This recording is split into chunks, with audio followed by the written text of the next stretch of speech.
Buenas noches, mi nombre es Cecil Polinterian y bueno, el día de hoy vamos a ver enfermedad de Kawasaki. Entonces, bueno, a mí me tocó la guía de práctica clínica rápida, pero sí le di una revisión más profunda y bueno, vamos a hablar acerca de unos datos interesantes. Entonces, vamos a ver el síndrome mucocutáneo linfonodular. Bueno, vamos a empezar con el caso clínico. Es un masculino de 3 años de edad que vive en una región tropical turística en compañía de madre de familia de 30 años de edad, dueña de una tienda departamental, en matrimonio con un extranjero, quien refiere que su hijo ha tenido fiebre no cuantificada desde hace aproximadamente más de una semana.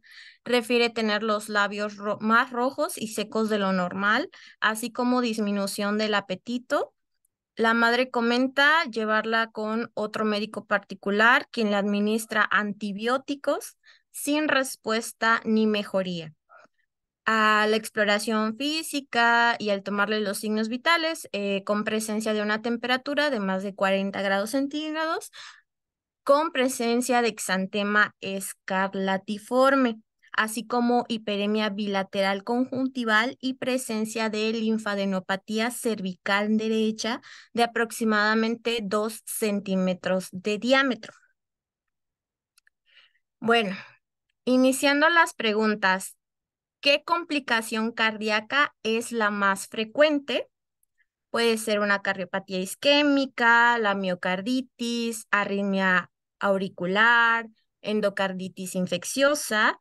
Y la segunda pregunta es, ¿cuál es el motivo principal de consulta de esta patología o por lo cual los padres generalmente van a la consulta? Puede ser fiebre, irritabilidad, la disminución de apetito o las convulsiones.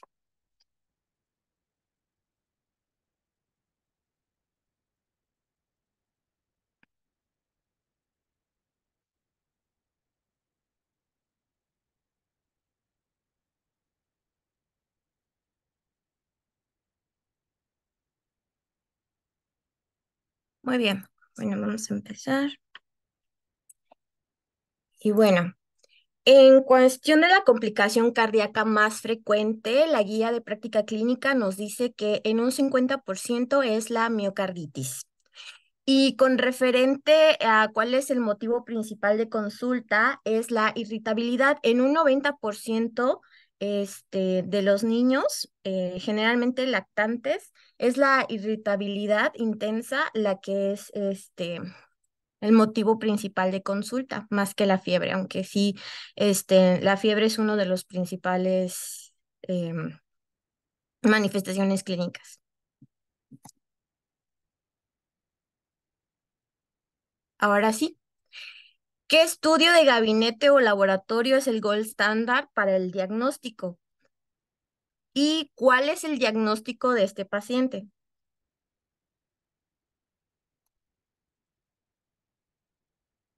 Ok, perdón. En realidad, la guía de práctica clínica nos dice que no hay ningún estudio de laboratorio o de gabinete eficaz y más bien es por las manifestaciones clínicas y complementos. Y bueno, estamos hablando de la enfermedad de Kawasaki. Ahora, bueno, en cuestión de la enfermedad de Kawasaki, hay que recordar que es la causa más frecuente de cardiopatía adquirida en la edad pediátrica. Es una vasculitis multisistémica de origen idiopático, aguda, autolimitada. Entonces, por si les preguntan cuál es la causa más frecuente de cardiopatía adquirida en la edad pediátrica, pues es la enfermedad de Kawasaki. ¿Cuáles son los factores de riesgo? Como vimos en el caso clínico, era un masculino de aproximadamente 3 años, nivel socioeconómico alto. Generalmente, casi el 85% de los casos es en menores de 4 años con antecedentes familiares japoneses. Dentro de los criterios diagnósticos, se nos menciona la fiebre persistente por más de 5 días. Inclusive en la guía de práctica clínica refiere a de 3 a 4 semanas. Y bueno, la presencia de algunos criterios principales, por ejemplo, en las primeras 2 semanas, eritema en palmas y plantas, así como edema de manos y pies. Posteriormente a la segunda semana hay una descamación periungual, así como la hiperemia conjuntival, vulvar, bilateral sin exudado.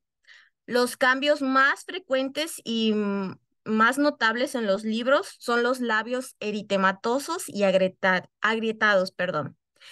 Aquí, como vimos en la presentación anterior, en la escarlatina, también se menciona la lengua de frambuesa. Y bueno, otro punto muy importante es la linfadenopatía cervical, que va a ser mayor a 1,5 centímetros de diámetro y habitualmente es unilateral.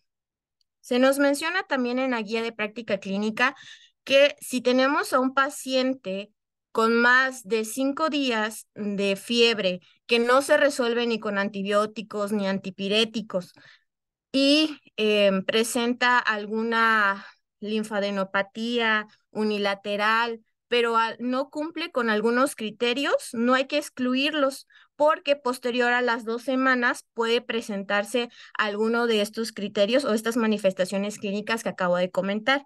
Entonces, siempre sospechar de enfermedad de Kawasaki en todos los pacientes que tengan más de 5 días de fiebre. Otros criterios diagnósticos de la enfermedad de Kawasaki, pues es la fiebre que ya mencionábamos, que es más de 5 días de duración, casi en un 100% de los pacientes podemos encontrarlo.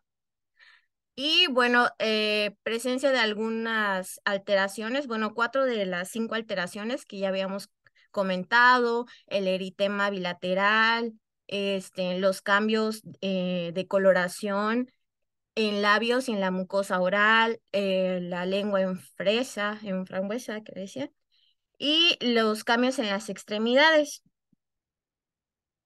Bueno, se mencionaba también que el diagnóstico de enfermedad de Kawasaki en los menores de 6 meses y en los adolescentes, pues iba a ser muy diferente o casi un poco insidioso llegar a la, a la conclusión de esta enfermedad porque si nos damos cuenta, los criterios diagnósticos de la enfermedad de Kawasaki están más empleados a partir de 2 a 3, 4, 5 años, ¿no? Entonces, es un poquito más difícil llegar al diagnóstico, pero no hay que excluirlos.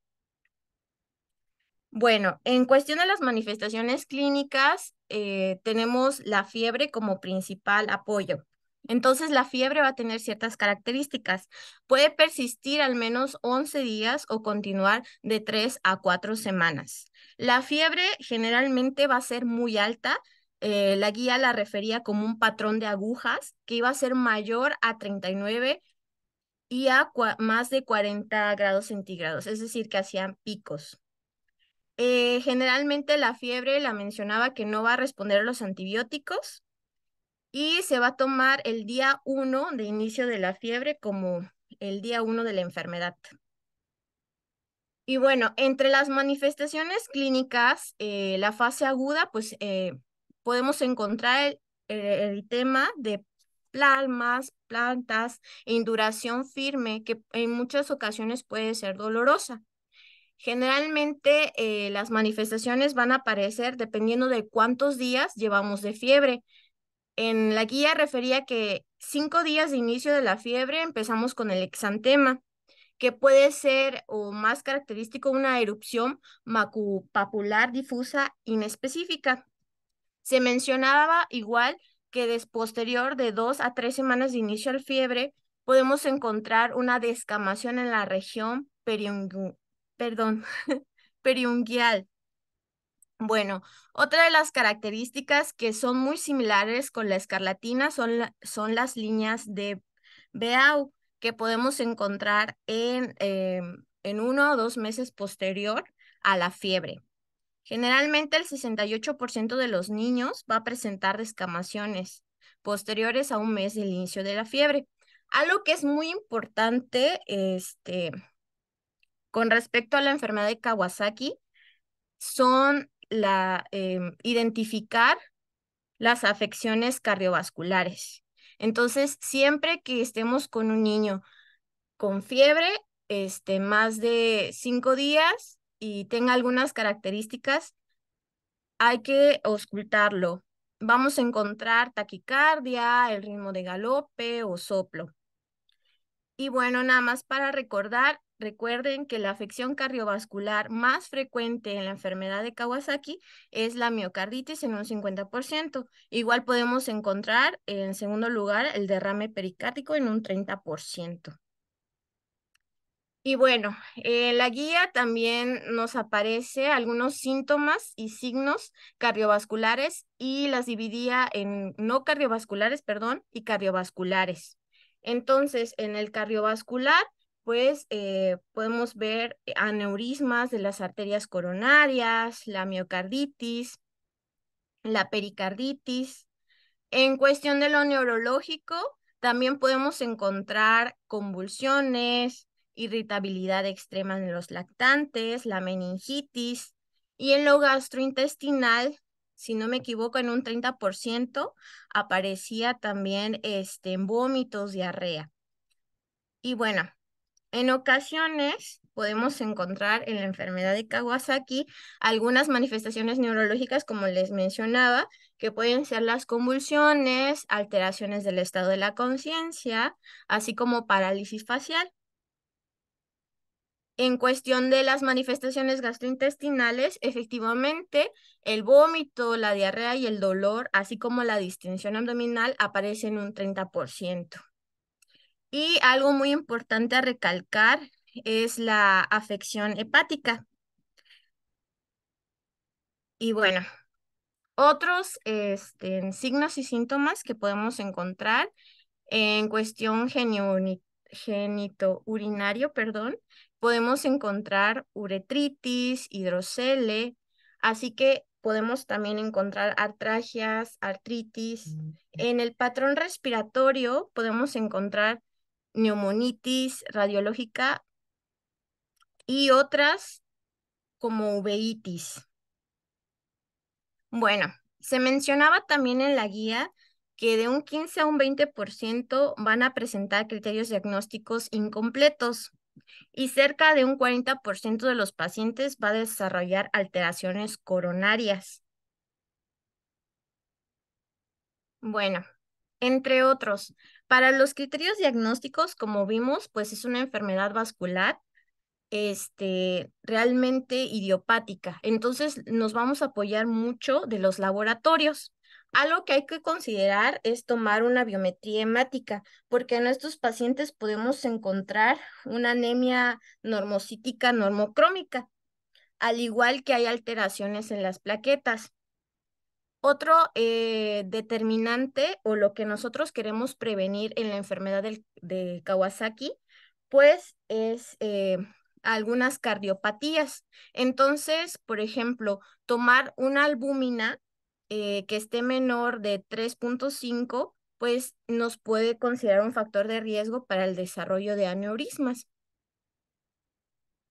Y bueno, como les mencionaba al principio, es muy importante tomar la biometría hemática porque en estos pacientes encontramos la anemia normocítica normocrómica, al igual que alteraciones en los leucos con neutrofilia. Y bueno, otro también de las características que se mencionaba en la guía de práctica clínica conforme al diagnóstico es, ya vimos que tenemos alteraciones neurológicas en los pacientes. Podemos tener crisis convulsivas o deterioro. Entonces, en estos casos hay que evitar la realización del estudio del líquido encefalorraquídeo. Se nos decía en la guía, eso no sé por qué no apareció aquí, que podemos encontrar este, normoglucorragia, si no me equivoco, y presencia de neutrófilos en un 6% y el 91,5 mononucleares.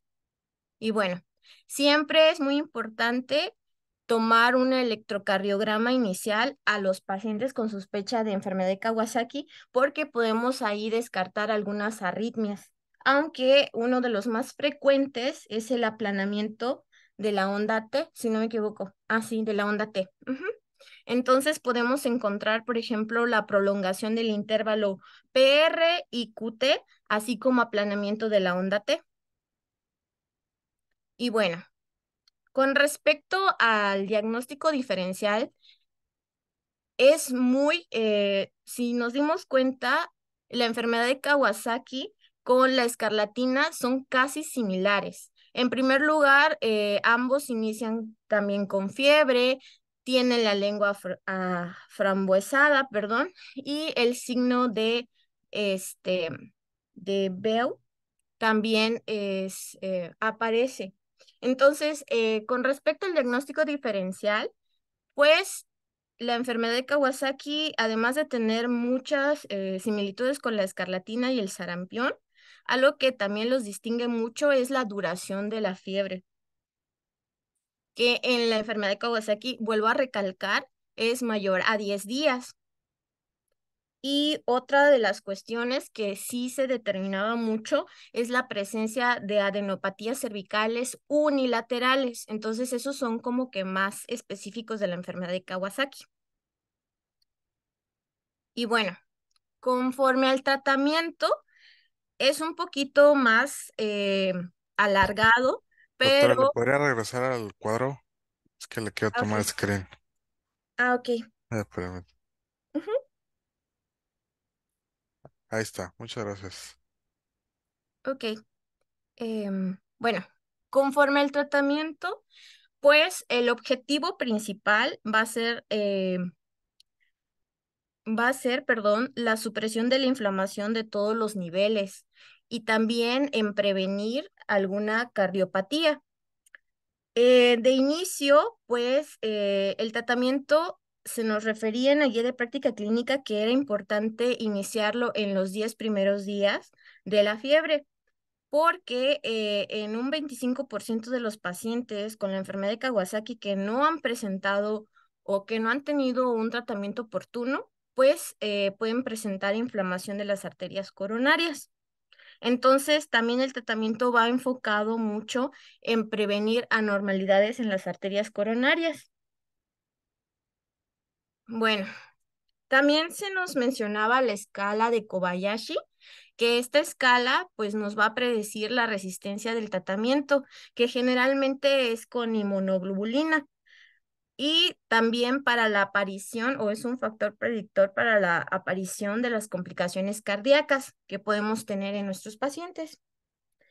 Y bueno, eh,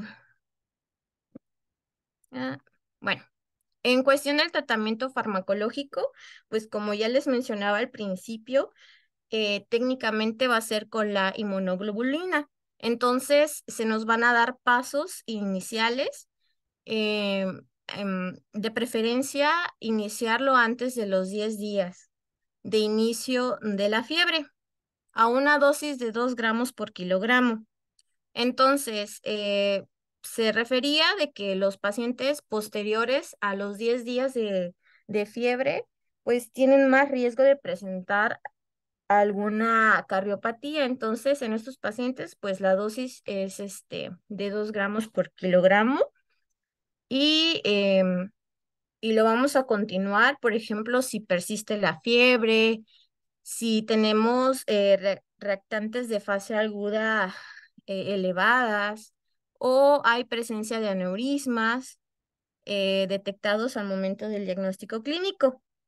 Con respecto a la hemoglobulina, se nos menciona también la infusión dentro de las 12 a 24 horas. Y bueno, generalmente los pacientes con la enfermedad de Kawasaki de más de 15 días de evolución con algún aneurisma, sin fiebre ni elevación de reactantes de fase aguda, pues ya no se recomiendan en el tratamiento. Entonces, si tenemos más de 15 días de evolución con un paciente que ya no tiene fiebre y tiene presencia de aneurisma, pues ya no continuamos con este tratamiento. Otro también de los pilares del tratamiento es el uso de los esteroides. Y en este caso, pues sabemos también que los esteroides también tienen efectos adversos. Entonces, vamos a tratar de evitarlos de forma rutinaria. Y bueno, generalmente vamos a iniciar con dosis de metilprednisolona a 30 miligramos por kilogramo por día. Estas las refería que por 3 días y posteriormente cambiar y continuar a la prednisolona oral con 2 miligramos kilogramos por día. Entonces, en cuanto al tratamiento farmacológico, volvemos a decir que son con inmunoglobulinas de inicio antes de los 10 días, posterior el uso de esteroides, de metilprednisolona y y prednisolona, ¿no?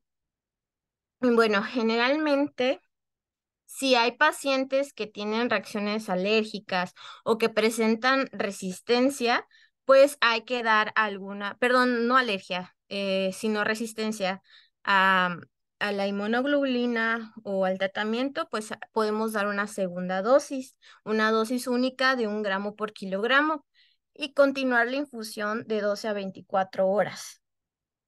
Al igual que podemos continuar con el uso de esteroides, ya sea con la metilprednisolona en pulsos de 30 miligramos por kilogramo, una vez al día o hasta 3 días.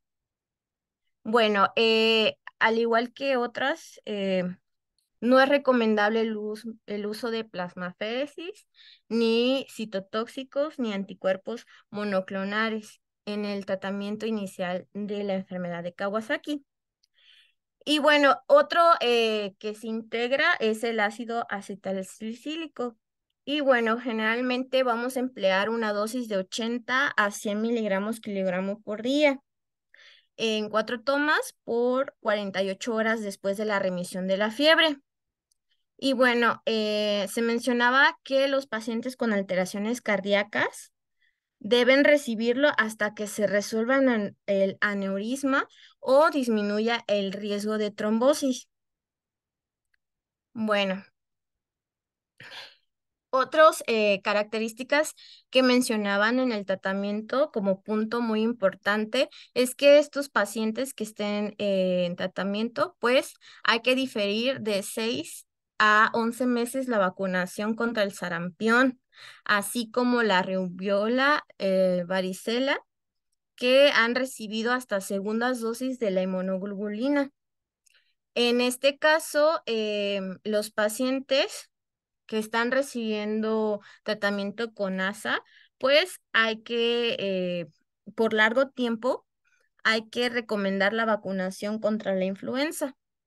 Y bueno, en los pacientes con resistencia al tratamiento inicial de primera línea con el uso de inmunoglobulina más la prednisolona de 2 miligramos kilogramo por día en 3 dosis, es recomendable. Y hay que iniciar el descenso de esteroide, ya sea a 1 miligramo kilogramo por día durante 5 días, hasta que lleguemos a la dosis mínima por 5 días. Y bueno, generalmente también se mencionaban otros eh, medicamentos alternos en la enfermedad de Kawasaki refractaria, como el metotrexato o la ciclosporina. Y bueno, otro em, de los puntos que mencionaba era acerca de las complicaciones. Ya vimos que una de las complicaciones que queremos evitar en esta enfermedad de Kawasaki, pues son las cardiopatías. Entonces, si nosotros ya tenemos a un paciente que tiene alguna aneurisma, tenemos que utilizar la warfarina que presenten aneurismas de medianos o gigantes, así como antecedentes de infarto al miocardio. Y la dosis inicial es de 0 miligramos kilogramo por día.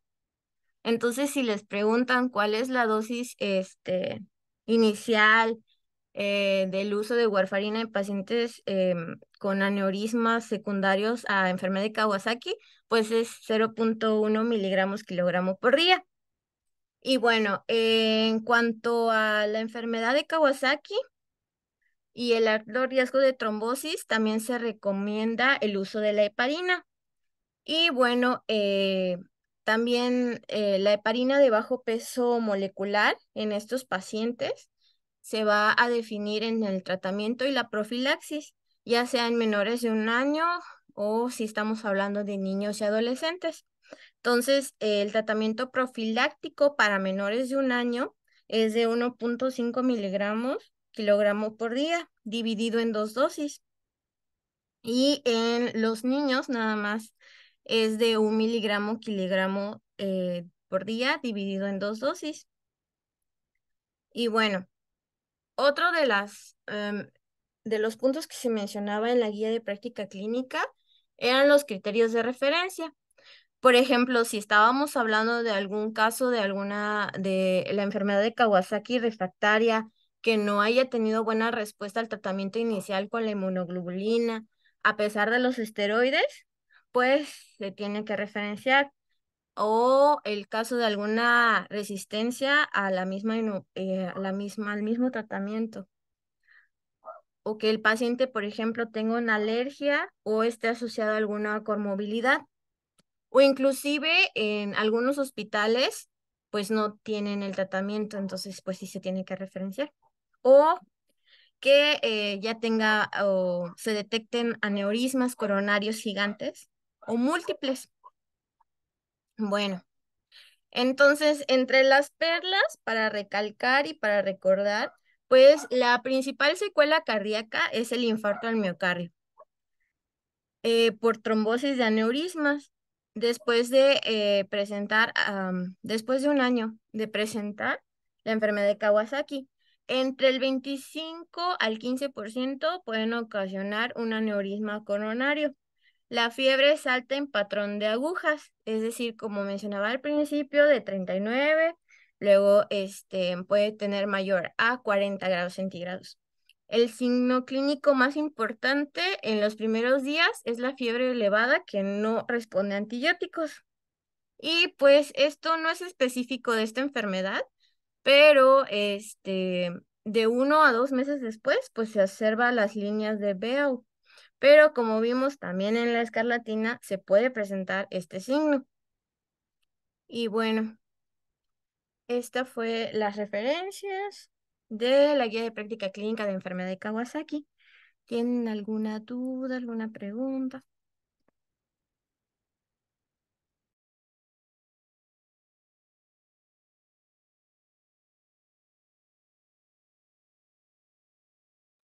Todo bien, doctora, todo Todo bien. bien.